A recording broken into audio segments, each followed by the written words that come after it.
오늘 본문 말씀을 가지고 너희는 이렇게 믿으라 7번째 시간으로 십자가에 죽으신 예수님이라 라는 제목으로 함께 은혜를 나누겠습니다.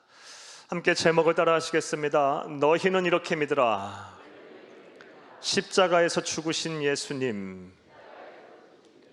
한 번 더 따라 하십니다. 십자가에 죽으신 예수님. 네, 여러분 나눠드린 말씀 페이퍼 또 보내드린 말씀 질문지 보시면서 함께 우리 말씀을 나누겠습니다. 사랑하는 여러분, 오늘은 사도신경 강의 7번째 시간으로 사도신경의 2번째 주제인 성자 예수 그리스도에 관한 4번째 신앙 고백, 십자가에 못 박혀 죽으시고에 대해서 강의하겠습니다.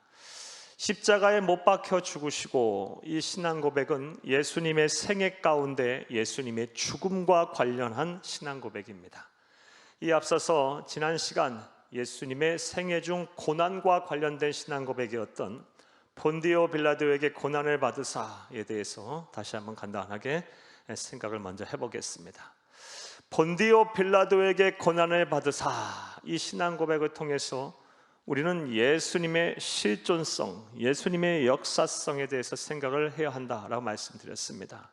그리고 한치도 의심하지 말고 예수님께서 고난받으신 것은 역사적인 사건이고 실존했던 일이다라는 것을 우리가 의심하지 말고 믿어야 한다라고 말씀을 드렸습니다. 또 지난 시간 예수님께서 이 세상에 오셔서 당하신 고난의 특징에 대해서도 말씀을 드렸습니다. 고난의 첫 번째 특징이 무엇이었습니까?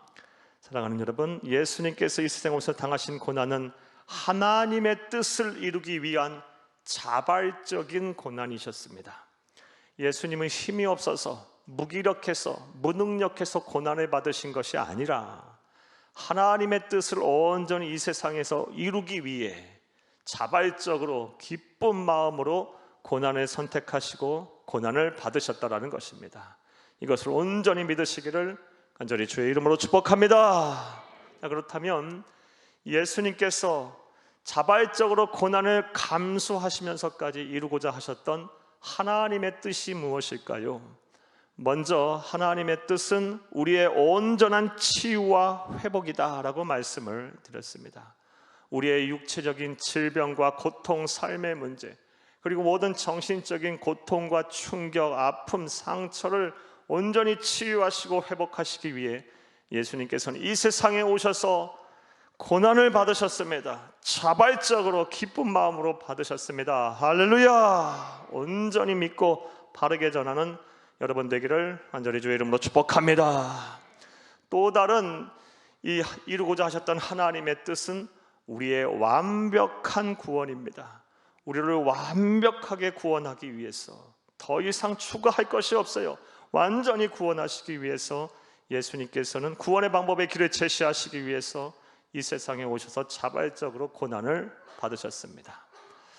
사랑하는 여러분, 또 지난 시간에 말씀드린 예수님께서 이 세상에 오셔서 받은 고난의 2번째 특징은 예수님의 고난은 영광이 전제된 찬란한 고난이었다라고 말씀을 드렸습니다. 예수님의 고난은 허무하게 사라지는 허망한 고난이 아니었습니다. 예수님의 고난 뒤에는 영광이 기다리고 있었어요. 찬란한 고난이었습니다. 예수님은 고난을 당하셨기에, 고난을 통과하셨기에, 고난을 이기셨기에 만왕의 왕, 만유의 구주가 되셨습니다. 그리고 온 우주 만물을 통치하시는 통치자, 주관자가 되셨고 재림의 때 심판의 주가 되셨습니다. 그의 이름은 존귀한 이름이 되었고 권세가 있는 능력의 이름이 되었습니다. 할렐루야! 따라서 예수님에게 귀한 생명을 빚진 우리, 예수님처럼 살기로 작정한 우리 그리스도인은 우리 또한 예수님처럼 자발적으로 주를 위해서, 주의 몸된 교회를 위해서, 하나님의 나라를 위해서 예수님처럼 자발적으로 기쁜 마음으로 고난을 받아야 할 것입니다. 예수와 함께 고난에 동참해야 할 것입니다. 이 고난은 허망한 고난이 아닐 겁니다. 예수님처럼 우리도 지금 당하는 고난은 장차 받을 영광과는 좋게 비교할 수 없는 찬란한 고난이 될 것입니다. 그러하기에 현재 예수 때문에 신앙을 지키는 이유로 고난을 당하시는 성도님들이 계시다면 잘 참고 이겨내기를 간절히 주의 이름으로 축복합니다. 여기까지 지난 시간 드린 말씀이에요. 자, 이제 오늘의 강해를 하겠습니다. 오늘의 강해는 여러분 앞서 말씀드린 대로 사도신경 중에 예수님의 생애에서 예수님의 죽음과 관련된 신앙 고백에 대해서 강해를 하겠습니다. 사도신경 중에 예수님의 죽음과 관련된 신앙 고백은 십자가에 못 박혀 죽으사 한 문장으로 되어 있습니다. 예수님의 죽음은 어찌 보면 기독교 신앙의 핵심입니다. 그럼에도 불구하고 사도신경에는 한 문장, 십자가에 못 박혀 죽으사로 이렇게 기록이 되어 있어요. 자, 이렇게 한 문장으로 기록되어 있다 할지라도 이 안에는 깊은 영적인 진리가 내포되어 있습니다. 자, 그렇다면 그것이 무엇일까요? 십자가에 못 박혀 죽으사라는 이 신앙 고백 안에 내포되어 있는 영적인 진리가 무엇일까요? 오늘은 이것에 대한 답을 얻고자 몇 가지 이와 관련된 질문을 하고 그 질문에 대한 답을 하는 방식, 강해 방식으로 여러분 설교를 하겠습니다. 큰 은혜가 되기를 간절히 주의 이름으로 축복합니다. 축복합니다. 자, 이제부터 시작을 해보겠습니다. 예수님께서 십자가 달려 죽으신 이 죽음과 관련한 첫 번째 질문입니다. 첫째로, 성자 예수님은 죽지 않고 우리를 구원하실 수 있지 않았을까요? 죽지 않으시고도 우리를 구원하실 수 있지 않았을까라는 생각을 할 수도 있습니다. 왜냐하면 예수님은 전지전능하신 하나님이시기 때문입니다. 전지전능하다, 모르는 것이 없고 못하실 일이 없으신 분이십니다. 말씀으로 온 우주 만물을 창조하신 하나님이십니다. 그렇다면 굳이 인간이 되셔서 죽지 않고도 구원하실 수 있지 않았을까라는 호기심을 가질 수가 있습니다. 그냥 하늘 보좌에서 구원을 선포만 하면 되는 것 아닐까요? 모든 인간의 죄는 사해졌고 다 구원받았다라고 선언할 수 있는 거 아니겠습니까? 사랑하는 여러분, 이에 대해서 여러분은 어떠한 생각이 드십니까? 그런데 절대 진리인 성경에서는 이에 대해서 이에 대한 분명한 답을 우리에게 주고 있습니다. 안 된다라는 거예요. 절대 그렇게 해서는 구원을 받을 수 없다라는 거예요. 구원하실 수 없었다라는 거예요. 예수님은 철저하게 하나님이시지만 우리와 똑같은 인간이 되셔서 이 세상에 오셔서 죽으셨어야만 우리를 구원하실 수 있었다라고 성경은 분명히 우리에게 말을 하고 있습니다. 그리고 그 이유에 대해서도 우리에게 이야기하고 있는데, 그 이유가 무엇이냐? 바로 죄에 대한 하나님의 공의의 기준을 만족하셔야 했기 때문이라는 것입니다. 조금 어려운 얘기이기 때문에 여러분 자세하게 여러분 구체적으로 설명을 드려보겠습니다. 예수님께서 이 세상에 오셔서 죽어야만 했던 이유, 죄에 대한 하나님의 공의의 기준을 만족시키기 위함입니다. 자, 이게 무슨 뜻일까요? 잘 들어보시기를 바랍니다. 심판의 주권자이시자 구원의 주인이 되신 주권자가 되신 하나님의 죄의 기준으로 볼 때 죄 없는 인간은 하나도 없습니다. 하나님의 죄의 기준으로 볼 때 죄 없는 인간은 하나도 없어요. 먼저 모든 사람들은 인류의 시조 아담과 하와로부터 유전된 이 원죄 아래 있어요. 그리고 하나님의 기준으로 볼 때, 하나님의 죄의 기준으로 볼 때 죄란 무엇이냐? 말과 행동으로 지은 죄뿐만이 아니라 마음과 생각으로 지은 죄 또한 하나님의 기준으로 볼 때는 죄라고 합니다. 우리가 일반 세상에서 죄란 무엇입니까? 말과 행동으로 나타날 때 비로소 죄인 거지, 마음과 생각으로 품고 있다가 죄가 되지는 않아요.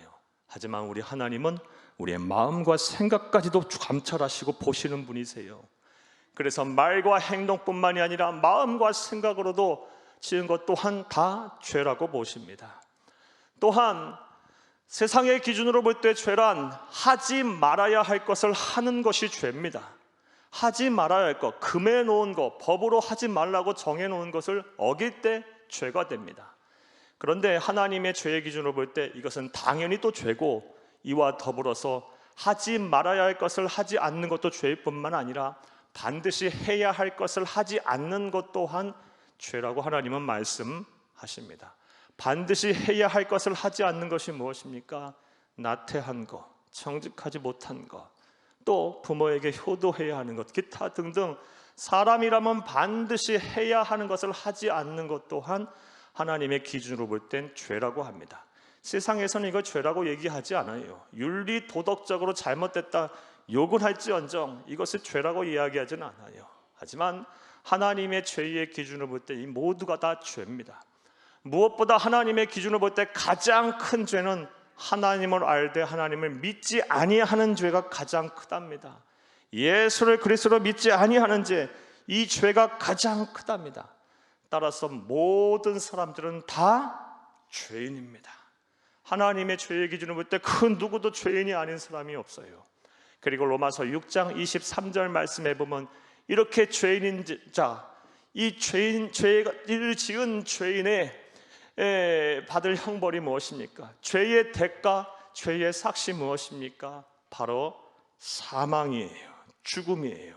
즉 죄를 졌으면 벌을 받아야 하고 그 벌이 무엇이다? 사망이다. 이것이 바로 죄에 대한 하나님의 공의로움의 기준입니다. 그러므로 모든 사람은 죄인이기에 반드시 죽어야만 해요. 이게 우리의 숙명이에요. 그런데 이 우리가 죽지 아니하는 유일한 방법이 있어요. 이 하나님의 공의로운 기준을 충족하면서도 우리가 죽지 아니하는 유일한 방법이 있는데 그것이 무엇이냐? 죄 없는 우리와 똑같은 인간이 우리의 죄를 대신하여 죽음이라는 사망이라는 벌을 받으면 되는 거예요. 따라서 예수님께서는 이 하나님의 공의로운 기준을 충족시키고 만족시키고 또 우리를 사랑하시고 구원하시기 위해서 죄 없는 인간의 몸을 입고 이 세상에 오셔서 우리의 죄를 대신하여 우리가 받아야 될 사망이라는 벌을 받고 죽으셨음을, 그리고 그를 믿는 자에게 영생을 주셨음을 믿으시기를 간절히 주의 이름으로 축복합니다. 사랑하는 여러분, 그리고 이렇게 우리의 죄를 대신하여 우리가 받아야 될 사망이란 벌을 대신 받았다라는 이 사실을 가리켜서 신학적인 용어로 대속이라고 합니다. 어터먼트, 또 대속의 죽음이라기도 해요. 우리를 대신하여 우리가 받아야 할 사망이라는 벌을 대신 받으셨다, 예수님이. 이게 바로 예수님의 대속입니다. 성경 말씀을 보게 되면 이런 대속에 관한, 대속의 죽음에 관한 말씀이 참 많이 나옵니다. 그 중에 대표적인 말씀 한 말씀 보겠습니다. 마태복음 20장 28절입니다. 인자가 온 것은 섬김을 받으려 함이 아니라 도리어 섬기려 하고 자기 목숨을 많은 사람의 대속물로 주려 함이리라. 아멘. 이 말씀은 예수님께서 이 세상에 계시는 동안 내가 왜 세상에 왔는지에 대해서 분명하게 말씀하신 내용이에요. 무슨 말씀이에요? 대속물로, 많은 사람에게 대속물로 주러 왔다. 쉽게 얘기해서 나 죽으러 왔다라는 거예요. 나 죽으러 왔다. 내가 죽지 않으면 우리가 죽어야 하는데, 우리 주님께서는 우리가 죽어야 하는데 우리를 대신하여 대신 죽으러 오신 거예요. 이게 바로 대속이에요. 사랑하는 여러분, 그런데 이것이 얼마나 큰 은혜입니까? 이것이 얼마나 큰 축복입니까? 이것이 얼마나 놀라운 기쁜 소식입니까? 세상에 도대체 누가 나를 대신하여 죽겠습니까?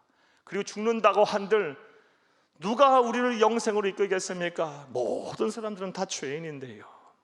오직 살아계신 하나님만이, 죄 없으신 그 예수 그리스도만이 우리를 구원하실 수가 있고, 우리 주님께서는 주저하지 아니하고 자발적으로 선택하고 결심하셔서 이 세상에 오셔서 우리가 받아야 될 죄에 대한 모든 형벌인 사망이라는 형벌을 받으시고 그를 믿는 자에게 영생을 허락하셨습니다.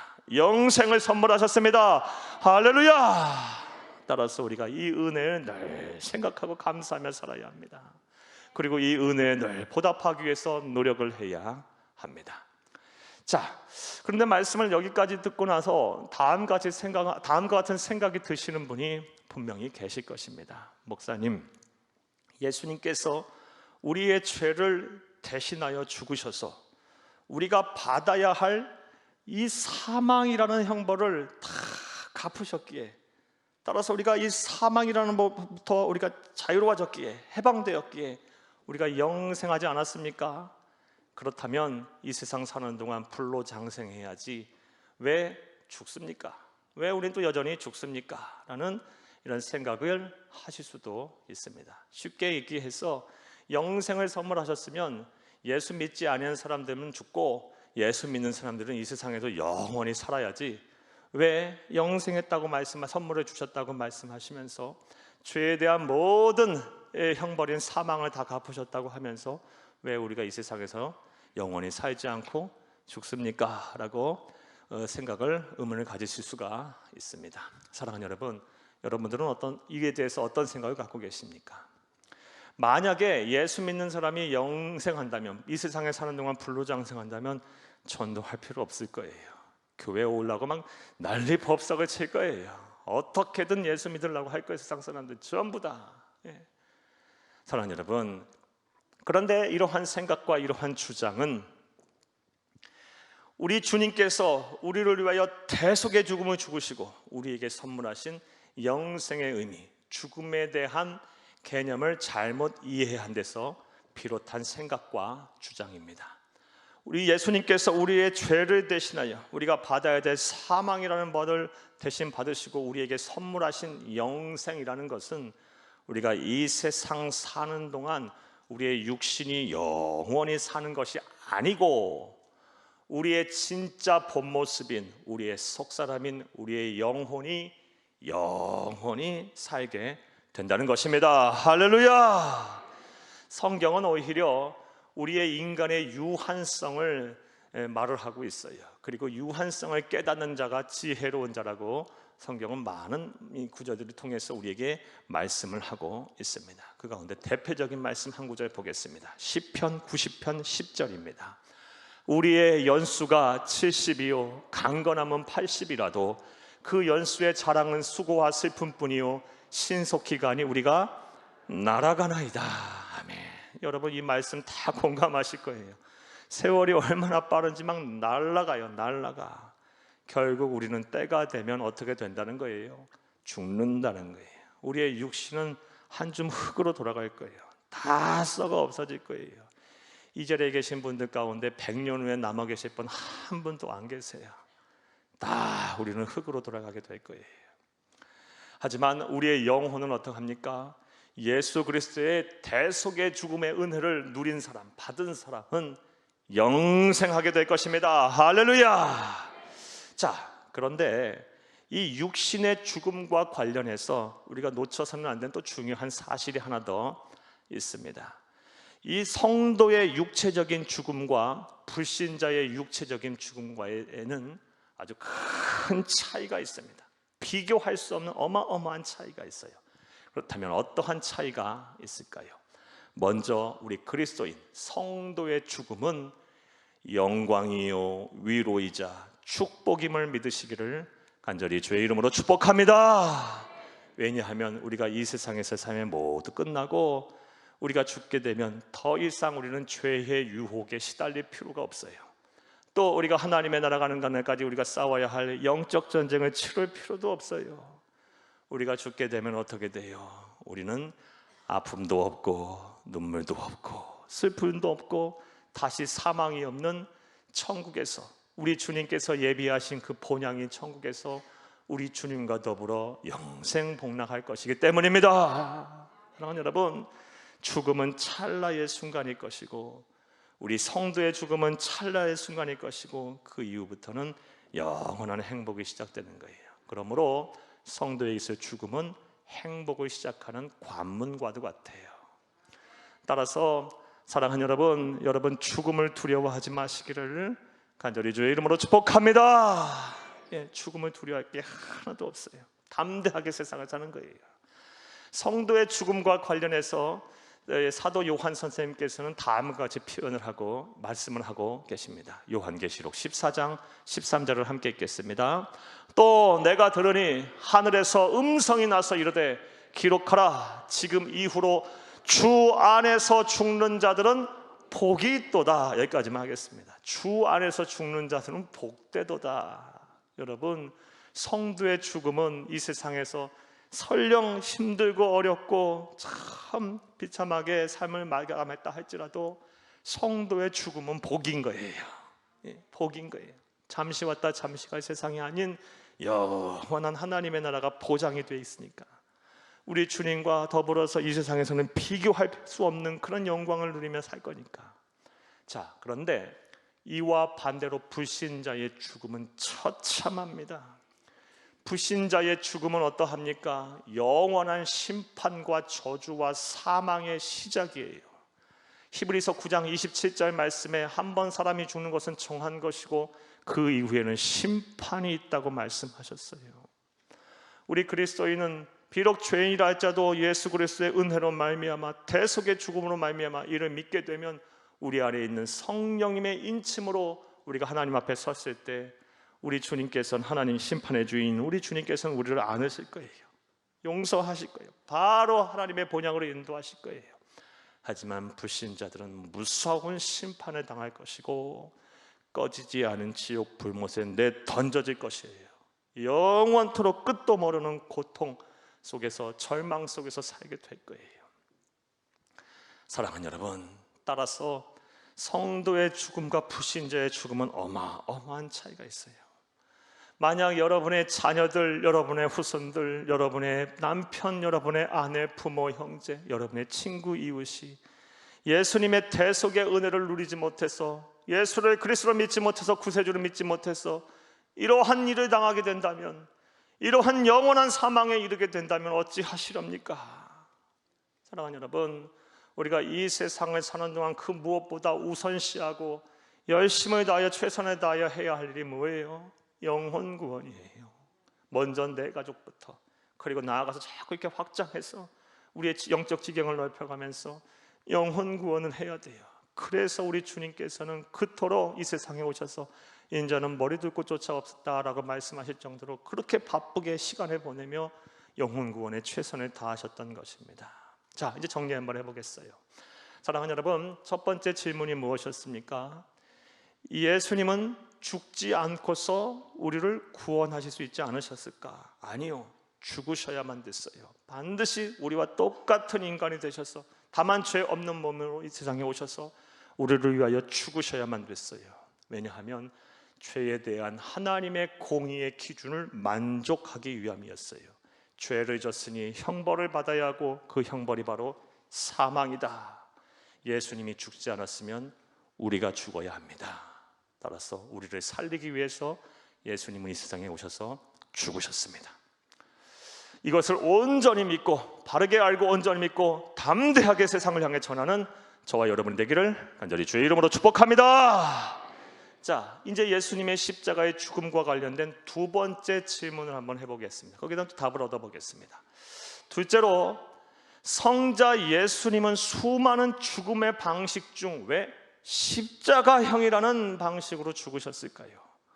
우리의 죄를 대속하기 위해서 죽으셔야만 했다면 죽는 방법은 다양하게 있지 않습니까? 그런데 왜 십자가에서 죽으셨을까요? 십자가의 형벌을 받아 죽으셨을까요? 사랑하는 여러분, 이에 대한 답을 얻기 전에 먼저 십자가 형벌의 유래에 대한 말씀을 여러분에게 좀 드리겠습니다. 십자가 형벌은 지금으로부터 약 2400~500년 전, 뭐 정확히는 알 수 없지만 대략 그 정도일 거로 추정을 합니다. 저 고대 근동에 페르시아, 페니키아, 또 아시리아라는 이 나라에서 고안된 사형 집행 방법으로 아주 잔혹한 사형 방법이었어요. 그래서 그것을 고안했던 나라들도 그 당시에도 너무 잔인한 방법이기 때문에 대체로 이 십자가형으로 사형을 집행하지 않았어요. 그러다가 1세기 전후로 해서 로마라는 나라가 대제국을 건설하고 광활한 식민지를 건설한 이후 식민지를 통치하는 수단으로 이 십자가 형벌을 많이 가했습니다. 즉 로마의 반란을 일으키거나 반항하거나 폭동을 일으키는 자를 잡아서 십자가에 주로 죽였어요. 하지만 이 십자가 형벌 역시 그 로마인들의 생각에도 너무 잔혹한 죽음이었기 때문에 로마인들, 로마 시민들에게는 절대로 십자가형을 가해서는 안 된다라는 법을 제정하기도 하였습니다. 이 십자가형이 얼마나 잔혹했던지 1세기 로마의 철학자이자 정치가였던 키케로는 십자가의 형벌에 관해서 다음과 같은 기록을 남겨놨어요. 로마인들의 눈과 귀에서 십자가라는 단어를 지워버려야 한다. 제거해야 한다. 왜냐하면 십자가는 모욕적이고 너무 천참담하고 너무 참혹한 형벌이기 때문이다 라고 기록에 남겨놨어요. 이렇게 참혹하고 잔인한 고통스러운 십자가 형벌, 그렇다면 예수님은 왜 받으셨을까요? 다른 죽음의 방법도 있는데 왜 그러하셨을까요? 저는 설교를 준비하면서 이 십자가의 고통이 얼마나 육체적으로 큰 고통인가를 의학적으로 분석을 한 글을 읽어봤어요. 그리고 여러분에게 일부를 발췌해서 여러분에게 또 읽어드리려고 합니다. 제가 읽어드리려고 하는 글은 십자가 하나님의 입증이라는 책에서 나온 글로, 이 책은 20세기 초 강해 설교의 대가였던 마틴 로이드 존스 목사님이 쓴 글이고, 그리고 1부와 2부로 나누어서 2부에 보게 되면 의학 박사였던 트루먼 데이비스라는 분이, 의사였던 분이 십자가가 얼마나 육체적으로 큰 고통인가를 이 해부학적으로 또 생리학적으로 표현해 놓은 글입니다. 너무 잔혹해서 제가 스스로 자체 심의를 좀 해서 일부만 읽어드리려고 합니다. 읽어드리겠습니다. 십자가형을 받기 전 이미 심한 채찍에 맞아 정맥이 드러나고 근육과 근골과 내장의 일부가 노출되었을 것입니다. 40에 하나 감한매를 맞으면 대체로 이렇답니다. 막 혈관들이 드러나고 근육과 뼈들이 막 보이고 막 내장이 튀어나오고, 이미 예수님은 십자가형을 먹히시기 전부터 이런 고통을 당하셨어요. 그로 인해 상상할 수 없는 두통이 찾아왔을 텐데, 이는 무엇보다 피가 극심하게 부족한 상태인 저혈량성 쇼크 상태 때문입니다. 이런 상태에서 그 무거운 십자가를 짊어지고 골고다 언덕까지 오르셨으니 이게 얼마나 힘드셨겠습니까? 사람들은 예수님을 약 18cm 되는 대못을 가지고 양 손목과 발목에 박아 십자가에 매달았을 텐데, 이로 인해 팔은 약 6cm, 대략 15cm 이상 늘어나고 뼈가 뭉개지고 막 살이 뭉개져서 이 뼈가 팔이 늘어났다는 거예요. 어깨는 탈구되었을 것입니다. 또한 못을 박은 자리가 중추신경이 지나가는 자리이기에 척추를 펜치로 비틀어 으깨는 고통이 온몸에 전달되었을 것입니다. 예수님의 사인은 질식사입니다.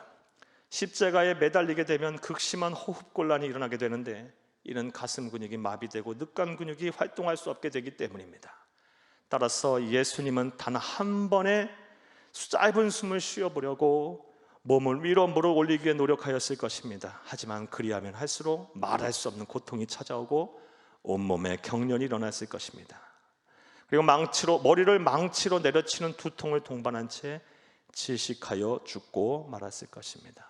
이후에도 아주 막 잔혹한 내용이 있어서 제가 자체 검열을 좀 했어요.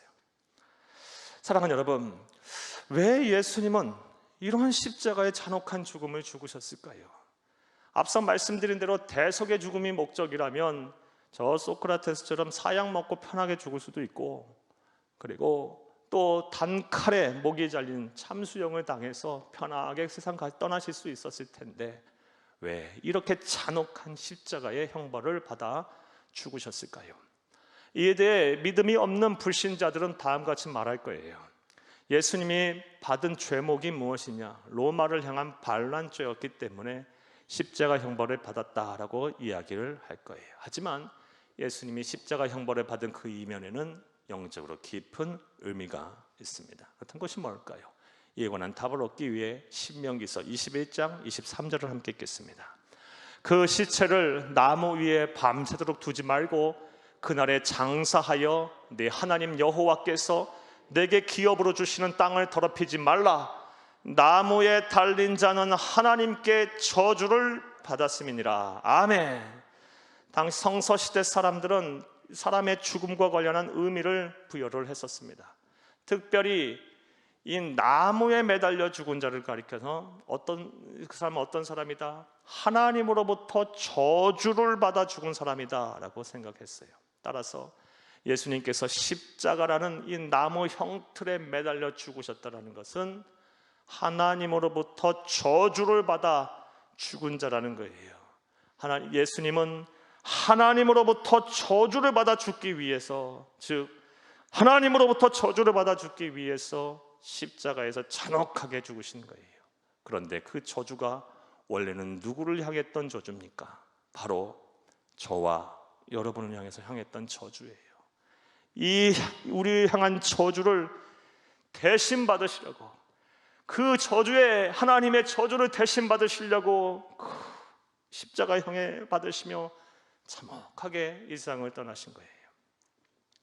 사랑하는 여러분, 따라서 우리는 십자가에 달려 죽으신, 이 못 박혀 죽으신 예수님을 생각할 때, 또 이런 신앙 고백을 할 때마다 우리는 무엇을 기억해야 하느냐? 하나님으로부터 내가 받아야 할 저주를 우리 예수님께서 대신 받으셨구나라고 우리는 묵상하고 그 하나님의 은혜, 예수님의 은혜에 감사해야 할 줄로 믿습니다. 이것을 사도 바울은 다음과 같이 말을 하고 있어요. 오늘 본문 말씀 갈라디아서 3장 13절입니다. 그리스도께서 우리를 위하여 저주를 받은 바 되사 율법의 저주에서 우리를 속량하셨으니 기록된 바 나무에 달린 자마다 저주 아래에 있는 자라 하였습니다. 아멘. 사도 바울은 분명하게 예수님께서 십자가형을 받은 이유를 말하고 있어요. 앞서 우리가 읽은 신명기 21장 23절 말씀을 인용하면서 말하고 있어요. 아마도 이 사도 바울이 활동했던 당시, 그 당시에는 십자가 형벌이 무엇인지 두 눈으로 똑똑히 보고 있었을 거 아니에요. 성도들이 이 사도 바울에게만 물어본 모양이에요. 왜 예수님은 그런 죽음을 죽으셨을까요? 그 존귀하시고 고귀하신 하나님이 왜 그렇게 무섭게 참혹한 십자가형을 받아 죽으셨어요? 라고 아마 사도 바울에게 물어본 모양이에요. 그러자 사도 바울은 구약 성경을 인용하면서 우리가 받아야 할 하나님의 저주를 대신 받으시기 위해서 그는 십자가에 달려 죽으셨다라고 설명을 한 것입니다. 사랑하는 여러분, 그런데 생각을 한번 해보시기 바랍니다. 우리 예수님께서 하나님의 저주가 무엇을 의미하는지 모르셨겠습니까? 하나님의 저주가 얼마나 무섭고 참담하며 외로운 것인지, 고통스러운 것인지 우리 예수님께서 그것을 모르셨겠습니까? 얼마나 이 하나님의 저주로 인한 죽음이 고통스러웠던지 우리 예수님께서도 십자가에 달려 그 저주를 받아 죽으실 때 참기 힘들으셨던 모양이에요. 그래서 어떤 말씀을 하셨습니까? 엘리 엘리 라마 사박다니, 나의 하나님 왜 나를 버리셨나이까? 하나님의 저주가 감당하기에 벅찬 거예요. 하지만 우리 주님께서는 그것을 감당하셨어요. 우리가 받아야 될 저주를 온전히 다 받으셨어요. 왜냐? 우리를 너무너무 사랑하시니까. 우리를 너무 사랑하셔서 하나님의 저주, 우리가 받아야 될 죄에 대한 형벌을 다 갚으셨어요. 이것이 또 얼마나 큰 은혜입니까? 이것은 얼마나 큰 축복입니까? 우리가 이러한 대속의 은혜를 누리고 있어요. 십자가의 죽음에 대한 은혜를 우리가 누리고 있어요. 사랑하는 여러분, 따라서 늘 감사하며 사는 여러분 되기를 간절히 주의 이름으로 축복합니다. 자, 이제 이런 대속의 죽음, 십자가의 은혜를 받은 우리들이 어떻게 세상을 살아야 하는지에 대한 실천에 관한 권면의 말씀을 드리겠어요. 먼저 하나님의 저주를 우리 예수님께서 십자가의 상에서 다 받으셨기에 우리를 향한 하나님의 저주는 이제 없다라는 확신을 가지시기를 간절히 주의 이름으로 축복합니다. 우리가 예수를 그리스도로 믿는다면, 나를 대신하여 예수님께서 십자가에서 모든 하나님의 저주를 받으셨다는 그 사실을 믿으면 우리를 향한 하나님의 저주는 이제 없습니다. 우리 예수님께서 완전히 그 값을 치르셨습니다. 할렐루야. 먼저는 확신하세요. 두 번째로 여러분 권면의 말씀, 대속의 은혜를 받은 우리들은 어떻게 세상을 살아야 합니까? 또한 시브리서 6장 6절 말씀에 보면 성도가 타락하면 예수님을 십자가에 2번 못 박는 거라 그랬어요. 부탁합니다. 타락해서 예수님을 십자가에 2번 못 박는 그런 잘못을 저지르지 마시기를 간절히 주의 이름으로 부탁합니다. 한 번 못 박으면 됐지 또 예수님을 두 번 못 박아서야 되겠습니까? 사랑하는 여러분, 세상이 어떻게 돌아가든 간에 세상 사람들이 뭐라 하든 간에 우리는 믿음을 지켜야 되는 거예요. 사명을 감당해야 되는 거예요. 신앙의 자리, 교회 자리를 잘 지켜야 하는 거예요. 하나님은 말씀은 세세 무궁토록 영원불변할 것이고 무엇보다 하나님은 살아계신 분이시고 우리의 영원토록 함께 하실 거예요. 세상 어떻게 돌아가든 간에 타락하지 마세요. 여러분의 믿음이 변질되지 마세요. 그래서 예수님은 십자가에 두 번 못 박지 마시기를 간절히 주의 이름으로 부탁합니다. 나아가서 우리는 예수님으로부터 이렇게 귀한 생명을 빚진 자들입니다. 그리고 예수님처럼 살기로 작정한 그리스도인입니다. 예수님의 것이에요. 우리가 작은 예수가 돼서 우리 예수님처럼 세상을 살리고 영혼을 구원하는 일에 최선을 다하는 삶을 살아야 할 것입니다. 자, 이제 또 정리해 보겠습니다. 두 번째 우리가 생각했던 질문 무엇입니까? 예수님이 우리의 죄를 대신하여 죽으실 때 수많은 죽음의 방식 가운데 십자가의 형벌을 받고 죽으신 이유가 무엇입니까? 우리를 향한 하나님의 저주를 받아 죽으시기 위해 나무에 달린 자마다 하나님으로부터 저주를 받아 죽은 자다라는 이 하나님의 말씀을 온전히 이루기 위해 우리가 받아야 될 모든 하나님의 저주를 다 몸소 받으시고 십자가에서 죽으셔서 우리를 구원하셨습니다. 할렐루야. 자, 이제 말씀 맺겠습니다. 사랑하는 여러분, 오늘은 사도신경 가운데 예수님의 생애에서 예수님의 죽음과 관련된 신앙 고백에 대한 강의를 했습니다. 십자가에 못 박혀 죽으사, 십자가에 못 박혀 죽으사. 이 짧은 신앙 고백 안에 우리는 귀한 영적인 진리 교훈을 얻었어요. 먼저 예수님의 죽음은 우리의 죄에 대한 형벌을 대신 갚으신 죽음, 대속의 죽음이다. 대속의 죽음이다. 예수님은 죽으심으로 이 세상에 오셔서 죽으심으로 하나님의 공의로운 기준, 죄에 대한 모든 공의로운 기준을 다 충족하셨어요. 예수님이 죽지 않았으면 우리가 죽어야 했는데 예수님이 대신 죽으셨기에 우리는 생명을 얻었습니다. 특별히 예수님께서 십자가에 달려 죽으심으로 우리는 더 이상 우리에게 향한 하나님의 저주가 우리에게 임하지 않아요. 하나님의 저주는 다 사라졌어요.